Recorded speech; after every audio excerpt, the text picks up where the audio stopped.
Holiday వచ్చిందనుకోండి పిల్లలకి మా ఆయనకి చాలా సరదాగా ఉంటుంది, కానీ నాకైతే సరదా తీరిపోయినంత పని ఉంటుంది అనమాట. ఇంకా నార్మల్గా ఎవరి పనుల మీద వాళ్ళు ఉదయాన్నే వెళ్ళిపోతే మధ్యాహ్నం 12 గంటలకల్లా పని అంతా అయిపోయి చాలా ఫ్రీగా ఉంటాము.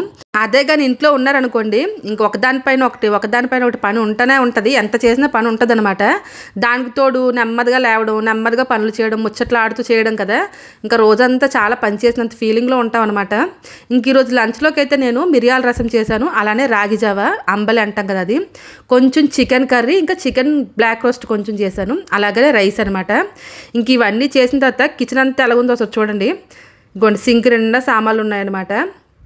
ఈ సింక్ నిండా సామాన్లు, ఇంక పొయ్యి చుట్టూ ఎంగిలి, ఇవన్నీ పైన క్లీన్ చేయాలి పని ఆవిడ వచ్చేలోపు, లేదనుకోండి కాక్రోచ్లు ఫుల్గా వచ్చేస్తాయి అనమాట. అందుకే భయం, ఇంకా క్లీన్ చేయాలి అదైతే.